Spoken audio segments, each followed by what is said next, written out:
అత్యున్నత చట్టసభ అయిన శాసన మండలిలో వైకాపా నేతలు శ్రీ వెంకటేశ్వర స్వామి చిత్రపటానికి చేసిన అపచారాన్ని ప్రజలందరికీ తెలియజేయాలనే ఉద్దేశంతో ఈ మీడియా సమావేశం ఏర్పాటు చేశామని రాష్ట్ర పర్యాటక సాంస్కృతిక సినిమాటోగ్రఫీ శాఖ మంత్రి కందుల దుర్గేష్ పేర్కొన్నారు. ఆదివారం మధ్యాహ్నం తూర్పు గోదావరి జిల్లా ప్రజాప్రతినిధులు మరియు కూటమి నేతలతో కలిసి ఆయన మాట్లాడారు. ఇప్పుడు కఠిన చర్యలు తీసుకోకపోతే భవిష్యత్తులో ఈ తరహా ఘటనలు ఏ దేవుడి విషయంలో అయినా ఏ మతం విషయంలో అయినా జరిగే అవకాశం ఉందని మంత్రి దుర్గేష్ అన్నారు. సమాజంలో బాధ్యతాయుతమైన స్థాయిలో ఉన్న మనమంతా ప్రత్యేక కార్యాచరణ తీసుకోవాలని ప్రజలకు పిలుపునిచ్చారు. పాత్రికేయ మిత్రులకి, ఎలక్ట్రానిక్ మీడియా వారికి నమస్కారాలు తెలియజేస్తూ, ప్రధానంగా ఈ పత్రికా సమావేశం మీ ద్వారా నిన్న అత్యున్నత చట్టసభలైనటువంటి శాసనమండలిలో వెంకటేశ్వర స్వామికి జరిగినటువంటి అపచారాన్ని ప్రజలకు తెలియజేసి, ఈ విషయంలో అందరం కలిసి ఒక సరైనటువంటి నిర్ణయం తీసుకోకపోతే భవిష్యత్తులో ఈ విధమైనటువంటి అపచారాలు ఎవరికైనా జరగచ్చు అనేటువంటి, ఏ మతానికైనా ఏ దేవుడికైనా కూడా జరిగేటువంటి అవకాశం ఉంది కనుక మనం దీన్ని ప్రత్యేకించి సమాజంలో బాధ్యతాయుతమైనటువంటి స్థాయిలో ఉన్నటువంటి మన అందరం కూడా ఒక ప్రత్యేక కార్యాచరణని తీసుకోవాలనేటువంటి మాటని మీ అందరి ద్వారా ప్రజలకు తెలియజేయడానికి ఈ పత్రికా సమావేశాన్ని ఏర్పాటు చేశాం. మనందరికీ కూడా రాజకీయాల్లో ఉన్నవారికి, రాజకీయ నాయకులకి, రాజకీయ పార్టీలు నడిపేవారికి ఈ బాధ్యత మరింత ఎక్కువగా ఉంటుంది. కారణం, వారు రాజ్యాంగం మీద ప్రమాణం చేసి స్పష్టంగా చెప్తారు ఏ రకమైనటువంటి ఇలాంటి అంశాలకు లోబడమని, అందరినీ సమానంగా చూస్తామని, అందరినీ గౌరవిస్తామని చెప్పి అంబేద్కర్ మహాశయుడు రాసినటువంటి రాజ్యాంగం మీద ప్రమాణం చేసి మనం బయట చెప్తాం. అటువంటి రాజకీయ నాయకులు దాన్ని పాటించాల్సిన బాధ్యత కూడా ఉంది. నిన్న జరిగిన సంఘటనలు చూస్తే, ఇందాక మిత్రులు చెప్పిన విధంగా మంత్రిగా పవన్ కళ్యాణ్ గారి తరపున ఒక బిల్లు ప్రవేశపెట్టడానికి నేను శాసనమండలికి వెళ్ళాను. అదేవిధంగా శాసనమండలి సభ్యునిగా వీర్రాజు గారు కూడా సభలో ఉన్నారు. వెళ్ళినప్పుడు వాళ్ళు ఏదో వాయిదా తీర్మానం ఇచ్చారు. వాయిదా తీర్మానాన్ని చైర్మన్ గారు తిరస్కరించారు. వెంటనే వాళ్ళందరూ మూకుమ్మడిగా పోడియం దగ్గరికి వచ్చేసి ప్లకార్డ్స్ పట్టుకుని గొడవ చేస్తున్నారు. ప్లకార్డ్సే కదా అన్నట్టు ఇలా మేము మామూలుగా చూస్తున్నాం, రోజు జరిగే తంతే కదా, అది కూడా ప్రదర్శించకూడదు. సరే, ప్రస్తుత సమాజంలో జరుగుతూ ఉన్నాయి అవి. ప్లకార్డ్సే కదా అని చూస్తున్న సమయంలో సడన్గా సభ్యులందరూ కూడా, ఏ ఒక్కరో ఇద్దరో కాదు, మొత్తం సభ్యులందరూ కూడా లేచి వెంకటేశ్వర స్వామి చిత్రపటాన్ని చేతిలో పట్టుకుని, కాళ్ళకేమో బూట్లు చెప్పులు ఉన్నాయి. దాన్ని చిత్రపటాన్ని గౌరవంగా మనం చూసేటువంటి చిత్రపటాన్ని, పవిత్రంగా చూసేటువంటి చిత్రపటాన్ని నిర్లక్ష్యంగా గాలిలో ఊపుతూ, ప్లకార్డులతో పాటు ఊపుతూ వారు నినాదాలు ఇవ్వటం. దాంతో వెంటనే మేము అందరం కూడా, సభలో ఉన్నటువంటి వాళ్ళు అందరం కూడా, బహుశా మొత్తం ఏ ఒక్కరికి ఇందులో మినహాయింపు లేదు, అందరం కూడా ఒక్క క్షణం నిశ్చేషులయ్యాం. ఇదేంటి, వెంకటేశ్వర స్వామి చిత్రపటాన్ని ఇలా తీసుకొచ్చి ఇలా ప్రదర్శిస్తున్నారు, ప్లకార్డులే తప్పు అనుకుంటే ఇలా దేవుడి యొక్క చిత్రపటాన్ని తీసుకురావడం ఏంటనేటువంటిది అందరం భయపడ్డాం, బాధపడ్డాం. వెంటనే పయ్యావుల కేశవ్ గారు కొంత దాని మీద తీవ్రంగా స్పందించి ఇది కరెక్ట్ కాదనేటువంటి మాట చైర్మన్ గారికి చెప్పడం. సరే, కాసేపట్లో చైర్మన్ గారు వాయిదా వేసేసి లోపలికి వెళ్ళిపోయారు. సరే, అయిపోయిన తర్వాత అందరం కూడా మేము ఒక రకంగా నిశ్చేష్టులంగా కూర్చుని ఉన్నప్పుడు తర్వాత జరిగిన సంఘటన ఇంకా మాకు బాధ కలిగించింది. అదేంటంటే, వాళ్ళు వాయిదా వేసి వెళ్ళిపోయిన తర్వాత అందరూ బయటకు వస్తూ చేతిలో ఉన్న ప్లకార్డుల్ని టేబుల్ మీద విసిరేస్తూ వాటితో పాటు చిత్రపటాలను కూడా విసిరేశారు. ఎక్కడా కూడా ఇది పవిత్రమైనటువంటి వెంకటేశ్వర స్వామి చిత్రపటం కనుక దీన్ని అలా విసరకూడదు, ఆ నిర్లక్ష్యం మనకు ఉండకూడదు అనేటువంటి భావన లేసు మాత్రం కూడా ఆ సభ్యుల్లో లేదు. వాళ్ళు అలా పడేసినప్పుడు మరింత బాధ కలిగింది. అప్పుడు అనిపించింది, వీరికి అసలు కనీసం ఇప్పటివరకు ప్రజాస్వామ్యం విలువల పట్లే వీళ్ళకి ఆలోచన లేదనేటువంటి మాట తెలుసు, కానీ మరీ ఇంత బరి తెగించి మత విశ్వాసాలని లేకపోతే భక్తుల మనోభావాల్ని దెబ్బతీసే విధంగా ప్రవర్తించేటువంటి స్థాయికి ఎందుకు వెళ్ళారనేటువంటి ఆలోచిస్తే ఖచ్చితంగా చెప్తున్నాను, ఇది 100% జగన్మోహన్ రెడ్డి గారి డైరెక్షన్లో జరిగినటువంటి కార్యక్రమం. ఆయనకి మీకు రాజకీయాల్లో ఉండేటువంటి ఏ విలువల పట్ల కూడా ఆయనకి సరైనటువంటి అభిప్రాయం లేదు. మీకు తెలిసినంత వరకు వారు చేసేటువంటి కార్యక్రమం మనందరికీ తెలిసిందే. బాబు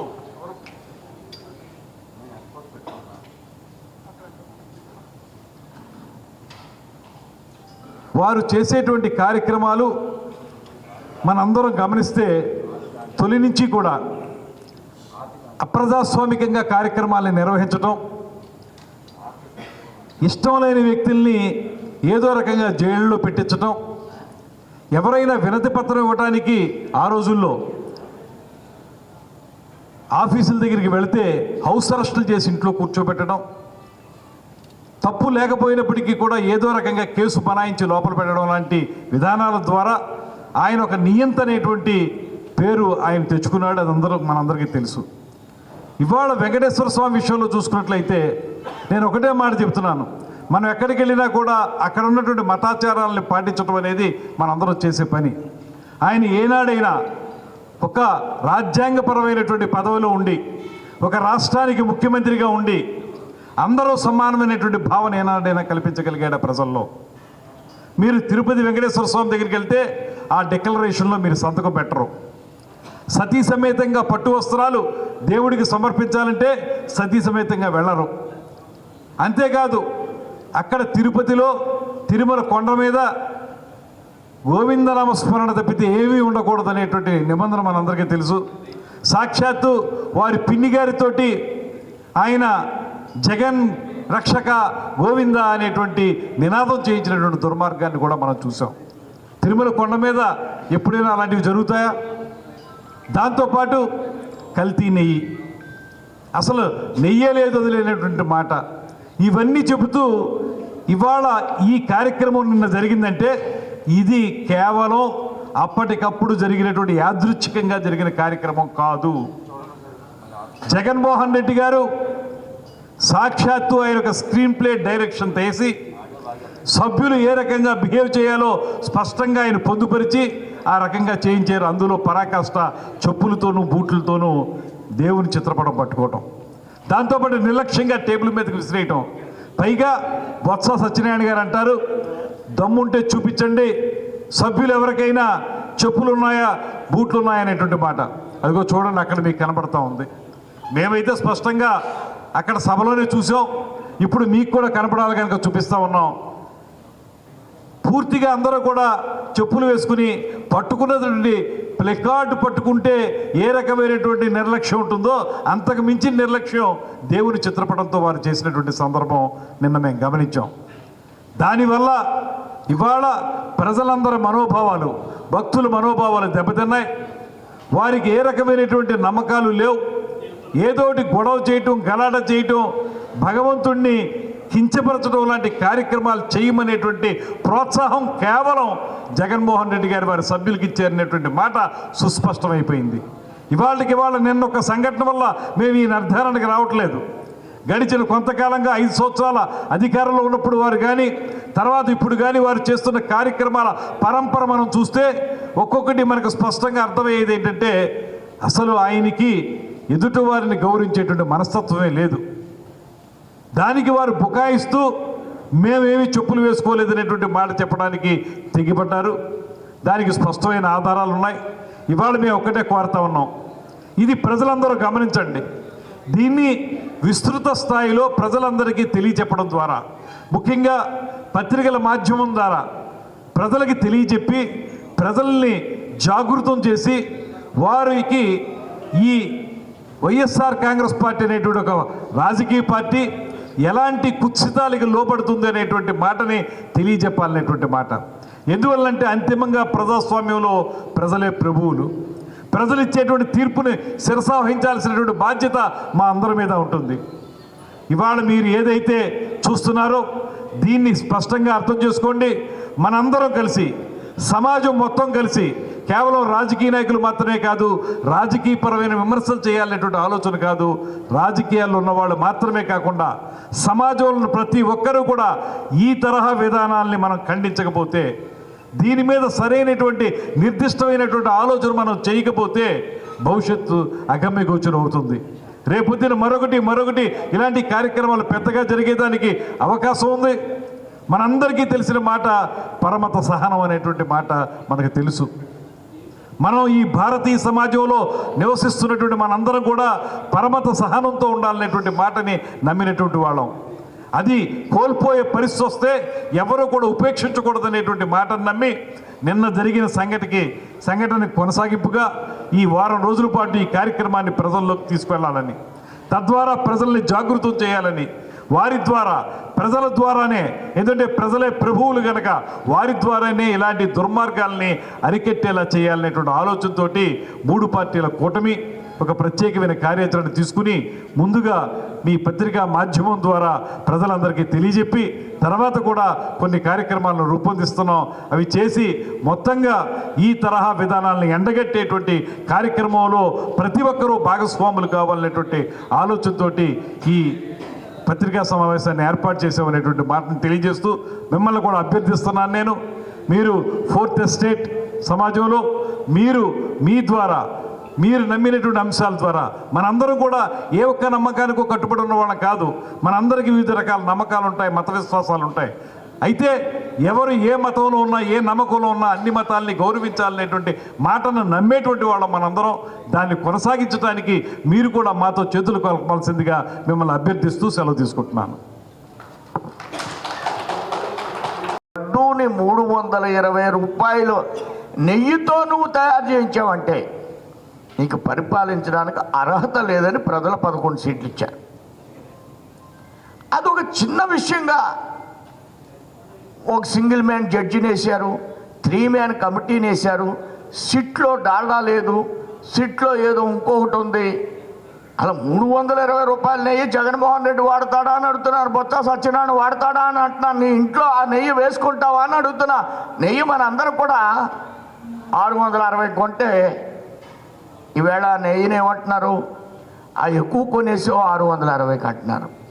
మన దృష్టిలో నెయ్యి కేజీ ఎంత? మా వేదిక మీద ఉన్న పెద్దలందరం మేము వాడి నెయ్యి 1000, 1200, ఆవు నెయ్యి వాడితే 2000, 3000. వెంకన్న బాబుకి మాత్రం 660, 320 నెయ్యి వాడాలని అది ఆర్గ్యుమెంట్ జరుగుతుందంటే నువ్వు హిందుత్వానికి అనుబంధమైనటువంటి వ్యక్తివి కాదు, నీ ఫిలాసఫీ అది కాదు, నీ పార్టీ నాయకుల యొక్క ఆలోచన విధం అది కాదనేటువంటి విషయాన్ని ఈవేళ ప్రజల్లోకి మేము తీసుకువెడతాం. ఎందుకు చెప్పులు ధరించలేదు, ఎందుకు వారి ప్రతిమను పట్టుకున్నారు, ఏ దృష్ట్యా ఆ ప్రతిమని ఏ కళ్ళతో ఏ భావనతో వాళ్ళు చూస్తున్నారు. మనం వెంకన్న బాబు దగ్గరికి ప్రతి నెల ఒకళ్ళు వెళ్తారు, ఒక నెలకు వెళ్ళిపోతూ ఉంటారు మన వాళ్ళు చాలామంది. ఆయన్ని ఎంతో భక్తితో చూసేటువంటి సంస్కారవంతమైనటువంటి జాతి ఆయన, మనకి కలియుగ దైవం. అలాంటి వ్యక్తికి, అలాంటి వెంకన్న బాబుకి ఈవేళ అపకారం జరిగింది, వాళ్ళ దృష్టిలో జరుగుతుంది. ఆ శాలువాలు వేస్తారు, మీరందరూ కూడా లోపలికి వెళ్ళి ఆశీర్వచనం చెప్తే అందులో కూడా డబ్బులు తినేశారు. అంటే ఎందులో అయినా వెంకన్న బాబు దగ్గర కమిషన్ కొట్టేశారు. ఆ అప్పన్న ఎవరో ఉంటాడు, ఆయన రోజుకి ఏది మాకు 300 ఆ పిఏ ఆయన రోజుకి అమ్మేసేవాడట. ఈ విధంగా వెంకన్న బాబును ఒక వ్యాపారంగా చూశారు. ఇవి ప్రజలకు వెళ్ళాలనేటువంటి ఒక ఆలోచనతో మేము ప్రయత్నం చేస్తున్నాం. ఇది 1 వీక్ పాటు ఈ కార్యక్రమాలను కొనసాగిస్తారు. ఈవేళ కొన్ని జిల్లాల్లో, రేపు కొన్ని జిల్లాల్లో ఈ ప్రెస్ మీట్లు పెడతాం. తర్వాత మండే మరలా సభలో ఆమె ఏమి నాటకం వేస్తారో చూడాలి. నిన్న వెంకన్న బాబుతో నాటకం అని అనుకున్నారు, బ్రేక్ చేసాం దాన్ని. వెంటనే 5 నిమిషాల్లో క్లోజ్ అయ్యింది, షేక్ అయిపోయారు. ఇప్పుడు మరలా రేపు మండే ఏం చేస్తారు, చేసిన తర్వాత వాళ్ళ ప్రయత్నం ఎలా ఉంటుంది. అసలు ఈవేళ నేతిలో ఇబ్బంది జరిగింది, లడ్డూలో ఇబ్బంది జరిగింది, హెరిటేజ్ ఎందుకు ఫీల్డ్లోకి వచ్చిందండి? హెరిటేజ్ని ఎందుకు తీసుకొస్తారు? హెరిటేజ్ సుప్రీంకోర్టు బ్రేక్ చేసింది, వెంకన్న బాబు వచ్చాడు. రేపు మండే ఎవరు వస్తారో చూద్దాం. ఆ దృష్ట్యా ఆ దృష్టితోటే మేము దీన్ని కొనసాగించాలనేటువంటి ఆలోచనతో ఈ కార్యక్రమాన్ని పెద్దలు ఏర్పాటు చేశారు. మీ అందరూ చేసినటువంటి కూటమి నాయకులకు, మీడియా సోదరులందరికీ కూడా ధన్యవాదాలు. ఈ ప్రెస్ మీట్ ఏర్పాటు చేసినటువంటి ముఖ్య కారణం ఏమిటంటే, నిన్న కౌన్సిల్లో మన శాసన మండలిలో జరిగినటువంటి సంఘటన ఏ విధంగా ఆ కలియుగ దేవుడు, మన దేవదేవుడు అని భావించే వెంకటేశ్వర స్వామి వారికి పూర్తి స్థాయిలో వారి మర్యాదకు భంగం కలిగించే విధంగా వారి ఫోటోలు తీసుకుని శాసన మండలిలో ఏ విధంగా రాజకీయం చేశారో వైఎస్ఆర్ పార్టీ వారు మీరంతా కూడా గమనించారు. ఆంధ్ర రాష్ట్రం మొత్తం అంతా కూడా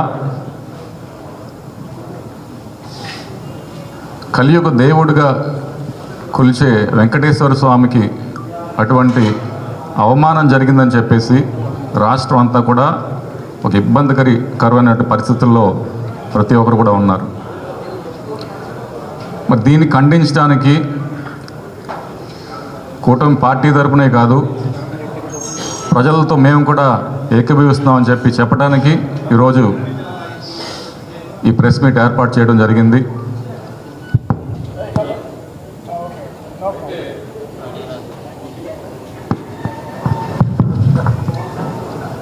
మీరు గమనించినట్లయితే ఈ సంఘటన ఒక ఐసోలేటెడ్ ఇన్సిడెంట్గా, అంటే విడిగా చూడవలసిన పని లేదు. దీన్ని ఒక క్రమబద్ధంలో ఏ విధంగా సనాతన ధర్మం పైన, హైందవ సంస్కృతి సాంప్రదాయాలపైన వైఎస్ఆర్ పార్టీ వారు ఏ విధంగా వీటన్నిటి కూడా ధ్వంసం చేయాలని చెప్పి ఒక ప్రణాళిక ప్రకారంగా ముందుకు వెళ్తుందనే అనుమానం ఈవేళ ప్రజల్లో రేకెత్తించింది. ఈ సంఘటన ముందు మీరు చూసినట్లయితే అనేటు ఛార్జ్ షీటు తేడా తెలియనటువంటి పార్టీ ఏదైనా ఉందంటే అది వైఎస్ఆర్ పార్టీ. ఈవేళ అభియోగ పత్రాన్ని ఎంత అక్రమాలు జరిగినాయి, 250 కోట్లు దోపిడీ జరిగిందని చెప్పేసి వారు నివేదిస్తే అసలు ఏ తప్పు జరగలేదు, క్లీన్ చిట్ ఇచ్చేశారని వీరు చెప్పుకునే వైనం ఒక్కసారి ప్రజలంతా కూడా గమనిస్తున్నారు. అంతకుముందు పరకామణి సంఘటన చూసాం. ఏ విధంగా వైఎస్ఆర్ పార్టీ వారు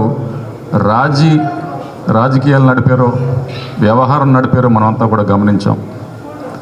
అంతకుముందు కూడా ఏ విధంగా రామతీర్థంలో ఉన్నటువంటి ఆలయాల్లో దాదాపు 300 ఆలయాల్లో ఆ గడిచినటువంటి ప్రభుత్వం 5 సంవత్సరాల్లో 300 పైగా ఆలయాల్లో అనేకమైనటువంటి దుశ్చర్యలు మనం చూసాం, కంప్లైంట్స్ పెట్టినవి. కానీ ప్రభుత్వం ఎటువంటి చర్యలు కూడా స్ట్రిక్ట్ యాక్షన్ లేకుండా ఏ విధంగా వారు ఒక పద్ధతి ప్రకారం, అంటే హైందవ ధర్మాన్ని కించపరిచిన, సనాతన ధర్మాన్ని నమ్ముకునే వాళ్ళ మనోభావాల్ని దెబ్బతీసినా ఏమీ జరగదు అనే ఒక వాతావరణం వారు సృష్టించడం చాలా దుర్మార్గం అని చెప్పేసి ఇవాళ మేము ఖండిస్తున్నాం. ఇటువంటి క్రమంలో ఏ విధంగా జగన్ రెడ్డి గారు